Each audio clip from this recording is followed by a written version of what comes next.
Hi there. Welcome to the Leading Forward podcast, one of the resources of Future Forward Consulting. You are listening to Matt and Pavan. I'm Matt. I have a Master's of Science in Strategic Leadership, and I'm a certified project management professional. Hi, I'm Pavan. I have a Master's in Material Science and Engineering, and I've held leadership roles in semiconductor and hard drive industries. We are everyday people trying to make the world a better place through our experience and knowledge of leadership and business concepts. If you like this podcast, please subscribe. It doesn't cost you anything. You can find new episodes every other week on Spotify, YouTube, and Apple Music. You can also check out our book, The Journey to Exceptional Leadership, available through Amazon. And also make sure you check out my consulting website, future-forward-consulting.com. While you're there, check out the Leadership Circle in the resources section. We have free Zoom meetings every month. Today we're going to talk about leadership styles and traits. These come up in Chapter 2 and Chapter 3 in our book, Journey to Exceptional Leadership. It also falls under resources and know your people, which we talked about last time in terms of organizational understanding. So what is a leadership style? A leadership style is a method, characteristic, and behavior used to direct, motivate, and manage teams. Whereas a trait is a personal quality or characteristic that contributes to a leader's ability to guide, motivate, and influence others. First of all, there's all kinds of leadership traits and leadership styles. Today we're just going to take like 5 of each. So the styles that we're going to talk about are transformational leadership, servant leadership, democratic leadership, autocratic leadership, and transactional leadership. In our book, we talk about 10 different styles, and we also talk about 15 different traits. The traits that we're going to talk about today are the 3 pillars: emotional intelligence, communications, and trust, vision, resilience, self-awareness, integrity, and decision-making. So let's get started with a transformational leader. A transformational leader works with the team beyond immediate self-interest. They empower people to accomplish positive change through their vision, inspiration, and calls to action. They promote positive change within individuals and recognize necessary reform and creates a vision for change. A couple of the examples that we have are Nelson Mandela, the first president of South Africa, and Eleanor Roosevelt, the former U.S. First Lady and delegate to the UN. But in today's world, business world, we like to think about Jensen Huang from NVIDIA as a transformational leader. You want to throw some input in there, Pavan? No, I think that definition fits pretty well with Jensen Huang and how he has taken NVIDIA from where it started to where it is. Okay, we'll just go ahead and move on. We do have a lot of stuff to talk about, so let's just go on to servant leadership. A servant leader focuses on the thriving of the organization. They share their power. They put their needs of the employee first and help people develop and highly perform.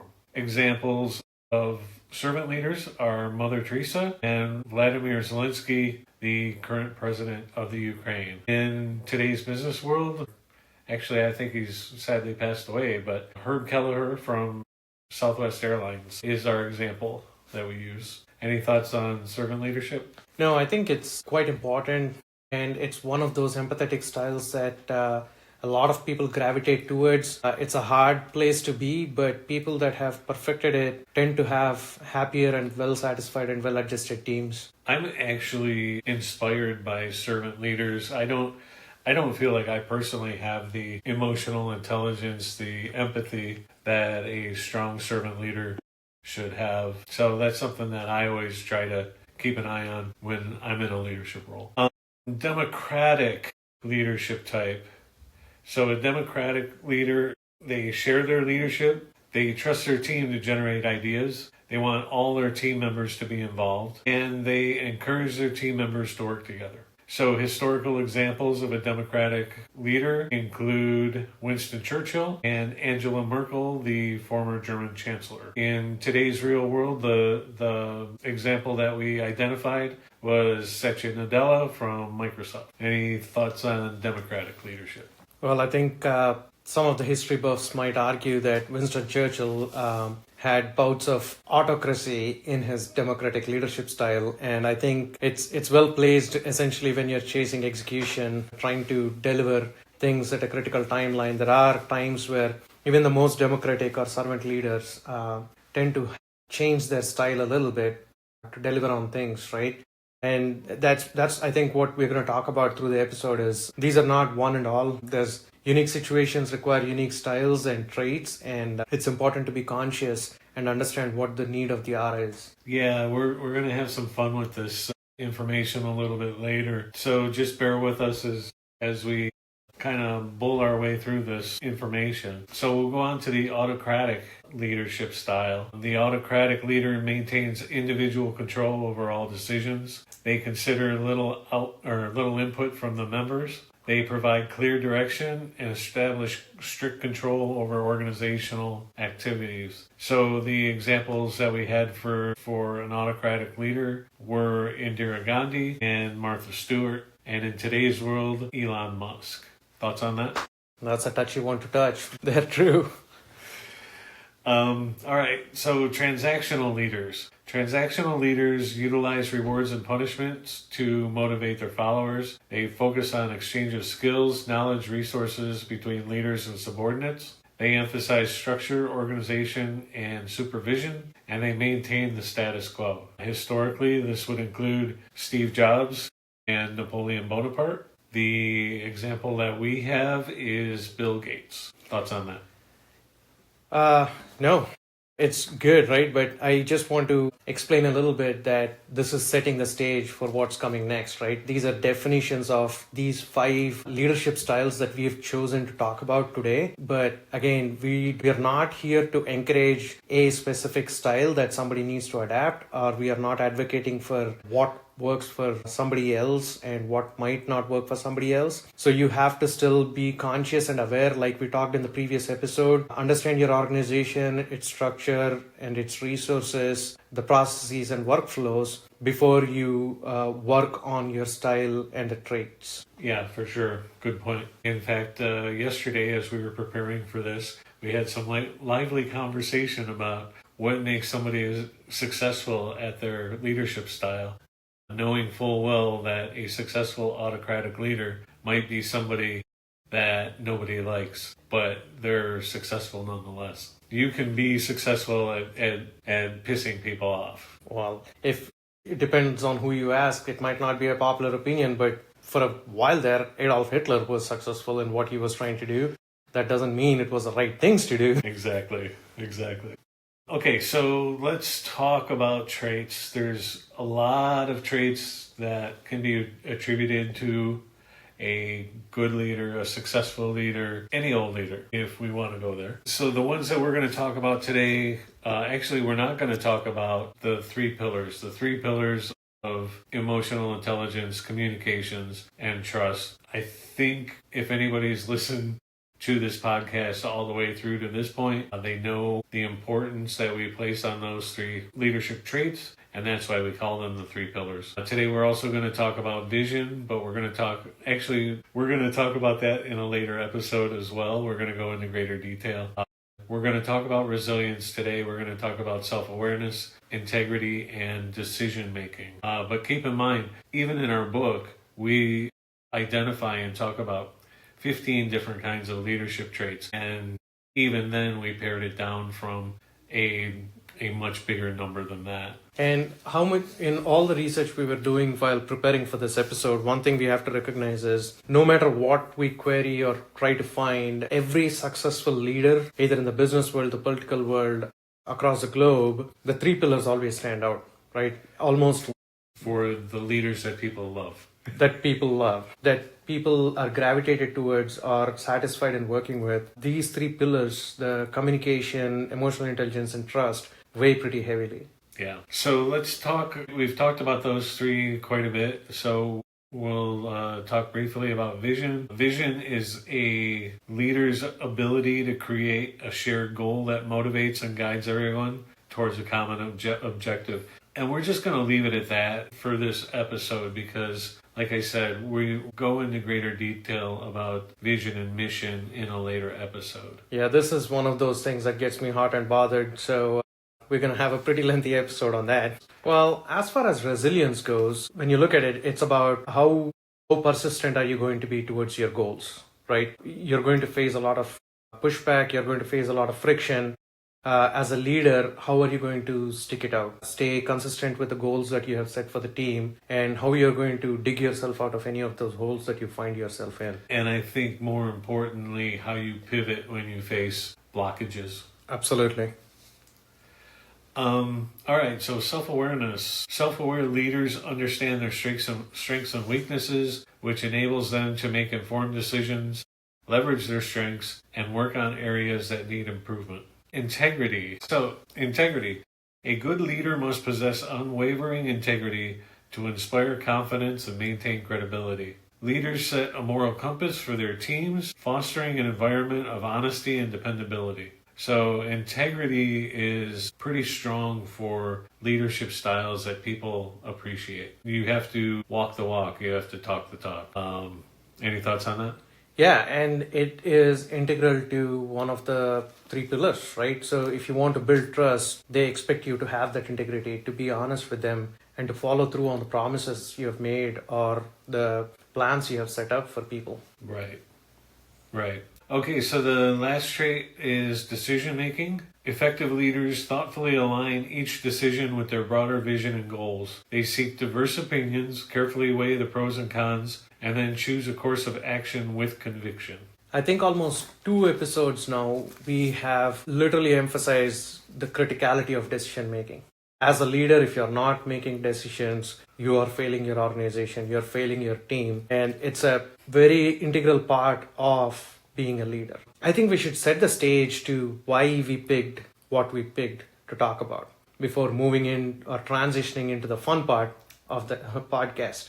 Well, if you have any specific thoughts, go for it. I think what we looked at was a good cross-section of leaders we can talk about, the styles that they bring to the table, and marry them with the traits that we are both passionate about, and leverage AI actually to do the research, to get the right information out, to see how these styles and traits play out into what at least the market thinks is success. So what we did was we grabbed each of these leadership styles, and we mapped them against the leadership traits. And we asked AI to tell us what it thought a perfect leadership style would have, what type of percentage of each of these traits it would have. So for instance, a transformational leader would have 15% emotional intelligence, 15% communication, 15% trust, 15% decision making, and then 10% each of resilience, self-awareness, integrity, and vision. Do you want to talk about that, or do you just want to go through all of these and identify it first? We should go ahead and identify it, but a quick shout out to Perplexity. Both Matt and I love Perplexity. Matt's the one who put me onto this. I am not a very technical guy. It's pretty sad considering I'm coming from an engineering background, but we've been having way too much fun with this. It's pretty insightful, and it's made for some really lively conversations for us while we prepared for these episodes. Yeah, let's just go through each one of these then. So we talked about the transformational percentages, and we also asked Perplexity how it would rank Jensen Huang in terms of being a transformational leader. And it provided that information. We asked basically 4 specific ways to rank this particular leader based on retention, employee satisfaction, financial performance, and innovation. And for Jensen Huang from NVIDIA, it gave him 90% retention rate, 80% employee satisfaction, 95% on financial success, and 95% on innovation. Yeah, so as you could see, these are traits: retention, employee satisfaction, financial success, and innovation that we thought business leaders are most ranked against. So to summarize for our audience, right? Essentially what it said was, as a transformational leader, originally it suggested the 3 pillars are the top hitters, and decision making was one of the top ones, along with 3 pillars, while it ranked pretty standardly resilience, self-awareness, vision, and integrity. Now, when we talked about Jensen Huang specifically, it recalibrated those numbers and showed that his numbers on retention, satisfaction, financial success, and innovation were high because along with the 3 pillars, he put a lot of emphasis on self-awareness and vision. Yeah, so as you can see, we had a little bit of fun with this stuff. So in addition to ranking a transformational leader and ranking the NVIDIA leader, we also talked about what it would take to be the perfect transformational leader. And we got some interesting information there too. So essentially what it suggested was these percentages have to change, right? So the 3 pillars, emotional intelligence, communication, and trust, they all went up 3%. They have to be higher at 18%. And it also increased the self-awareness and put a higher priority on vision. It went from 10% to 15%. Yeah. So we put together a couple charts on this, and I think what we're going to do is we're going to send these charts out to the leadership circle. So if you're out there listening, you want to be a part of the leadership circle, sign up, give me your email address at mcauthor2020@gmail.com, and we'll get you on that list, and we'll send out this fun information to you. It's a fun group to be a part of. Really lively conversations. And we have our meetings once a month. So, yeah, our next meeting is September 17th. With that all said, is there anything else you want to talk about transformational leader before we go to servant leader? Nope. I think it's pretty self-explanatory. And I think a lot of people gravitate towards this. Yeah, I think if you poll 1,000 people and ask them what kind of leader that they want to have, they're going to have mostly transformational or servant leader. So the servant leader, when we asked Perplexity what the percentages of a servant leader were, it gave us 20% emotional intelligence, 18% communication, 20% trust, 10% resilience, 12% self-awareness, 10% integrity, 7% decision making, and 3% vision.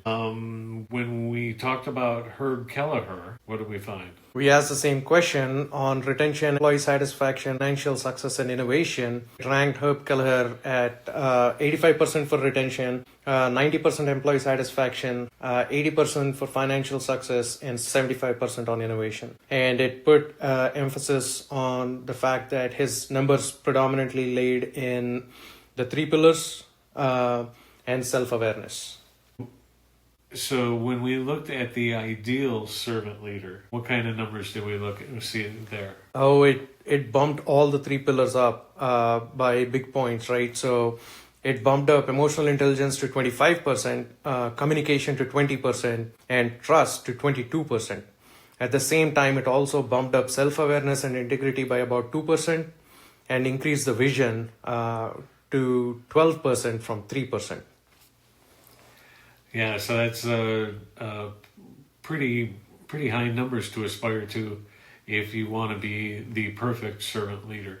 And I think that is one of the reasons why a lot of leaders aspire to be a servant leader. At least they start out with an expectation of wanting to be one and realize how much effort it is. Hopefully, a lot of people stick through and it just takes a long time to get there. But I think the enjoyment is in the journey of getting to those numbers. For sure. Okay, so Democratic leader. Our example is Satya Nadella from Microsoft. And to be a good Democratic leader, Perplexity says you need 18% emotional intelligence, 20% communication, 18% trust, 12% resilience, 10% self-awareness, 10% integrity, 10% decision-making, and 2% vision. Okay, so when we looked at the retention, employee satisfaction, financial success, and innovation for Satya and his organization, it gave out 88% retention, 85% satisfaction, 90% financial success, and 90% for innovation. And it put a lot of emphasis on the 3 pillars being pretty highly rated and also resilience from a business standpoint. So what would the ideal Democratic leader look like? according to Perplexity? Oh, it bumped up the three pillars again. So it went up to high 20s. So 22% for emotional intelligence, 25% for communication, and 20% for trust. And then it also bumped up decision making from 10% to 18%. And it put more emphasis on vision, which went from 2% to 10%. All right. So let's talk about the autocratic leader. Before we move into the autocratic leader, I just want to say that observe how transformational servant and democratic leaders, every one of them to be successful, have been in 20%, where 60% of their bulk of leadership style relies on the three pillars: emotional intelligence, communication, and trust, right? And then it's the right mix of decision making, integrity, vision, self-awareness, and resilience that sets these leadership styles apart slightly. Let's talk about autocratic leadership. Okay, so Perplexity tells us that an autocratic leader has 7% emotional intelligence, 10% communication, 5% trust, 10% resilience, 7% self-awareness, 8% integrity, 35% decision making, and 8% vision. Okay. So our person here was Elon Musk. All right, so we asked the same question on how this particular leader is ranked in retention, satisfaction, financial, and innovation. And he ranked at 70% retention, 65% satisfaction, 85% financial success, and 90% on innovation. Now, the interesting thing is we asked a few more questions on can you explain retention and employee satisfaction? And the response we got was it's not 70, but it's more like 55% in the recent few years. And the reason for that is the fairly higher retention rate, in spite of the lower three pillars, has to do with financial remuneration, excitement of vision, and innovation that drives a very unique set of individuals to gravitate towards this leadership structure. And basically, he ranked predominantly on decision making. Right. So what would make an ideal autocratic leader? Well, it actually surprisingly bumped down EI to 5%, kept communication at 10%,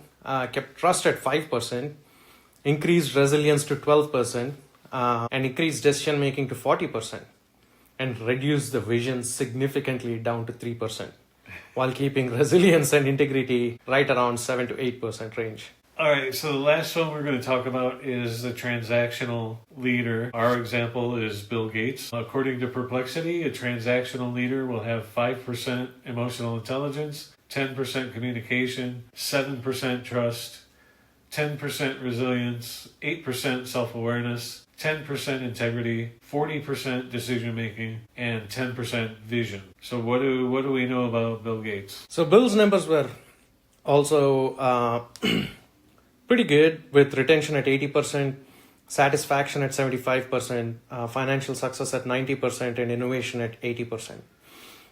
He ranked predominantly again on decision. And when we asked it, how can I model this transactional leadership to get the right amount of success? It did bump down emotional intelligence again to 4%, bumped down communication to 8%, decreased trust to 5%, increased resilience to 12%, and increased decision making to 43%, while holding integrity and vision at 10%. So I know we talk a lot about numbers, and it's hard to visualize all the numbers that we're talking about, which is why I suggested that we'll send out these charts to you.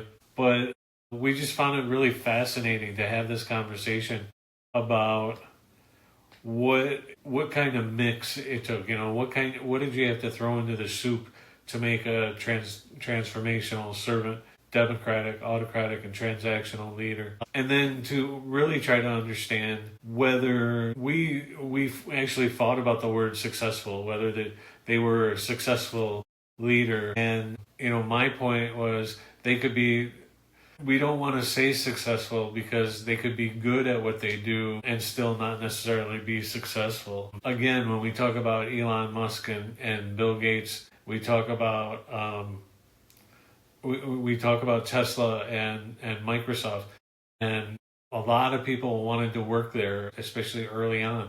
They were inspired by the vision. They were inspired by the innovation, even though they were held back by the desire to go to work. They were held back by the stress at work, but they were paid a lot. They were given a lot of RSUs, which we call them the golden handcuffs, right? Yeah. You're getting paid enough to stick around, but as much as people get gravitated towards the pace of execution and being there for the right innovation of the time, that quickly wears off, right?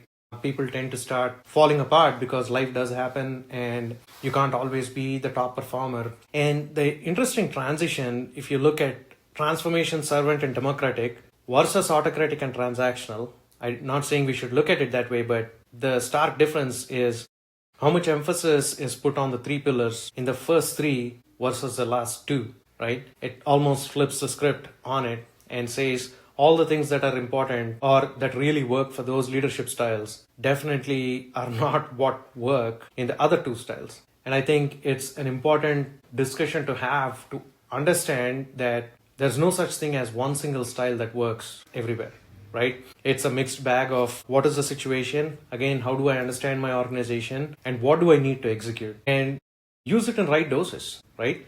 It's like cancer treatment. You use, radiation, but radiation is not good for the body. It's what kills the cancer cells though. So you have to use small doses of sometimes I'm going to step on that landmine and say toxic styles to execute. But as long as it's done in the right doses and you are self-aware of what you're doing and how you have an exit strategy to revert back to a more balanced style that is going to work for the longer term, it becomes critical. And you can see how we wrapped ourselves around the axle because, like Pavan just said, and hesitated to say the toxic leadership style, when at the same time, this quote-unquote toxic leadership style has high decision-making qualities. And we just talked about the fact that if you're not a decision maker, then you're a bad manager. So we're saying, we run into the problem of saying you could be a toxic manager and not necessarily a bad manager. You can be a bad manager, but you can also be a toxic manager.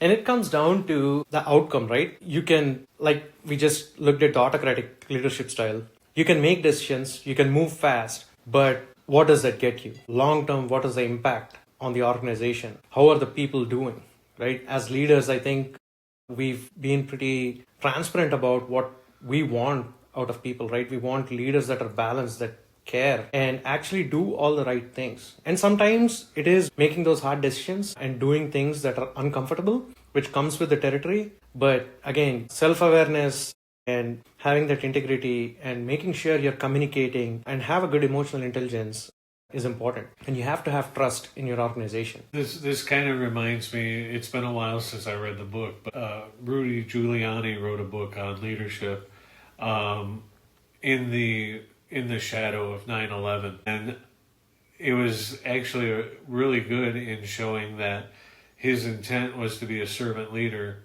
for the city of New York City. And when 9/11 happened, he sort of had to jump into the autocratic mode where he just had to take control. Somebody had to make those decisions and show the resilience of the entire city, of an entire country. Absolutely. And like we just talked about, right, is it's important to be cognizant that there is no single style that always works. You have to rely and lean on these other styles, but you have to be aware that if that becomes your style, there's impacts to it.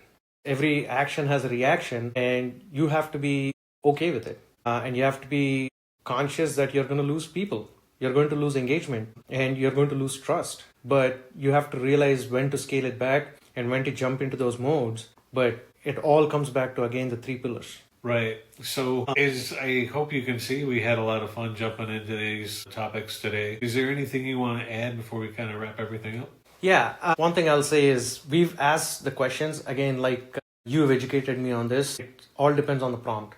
We asked the prompts and we got a response. We just wanted to have fun with this data set and have an intelligent conversation. You guys might come to an assessment based on what you ask. We are not trying to validate these numbers, or these are not numbers that are set in stone.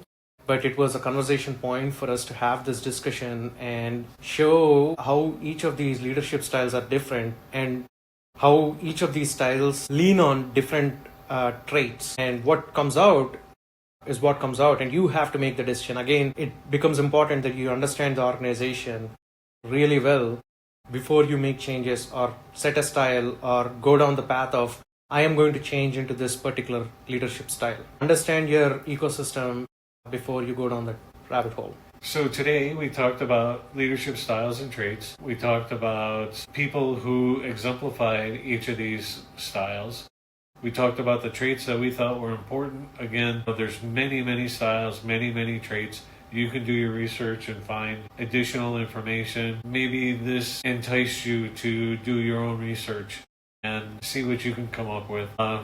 And if you come up with anything good, or maybe even not good, but you still want to share it with us, you can reach us through the website. And again, if you want to be a part of the leadership circle where we send this information out to you, email me at mcauthor@gmail.com. I think that's it for now. All right.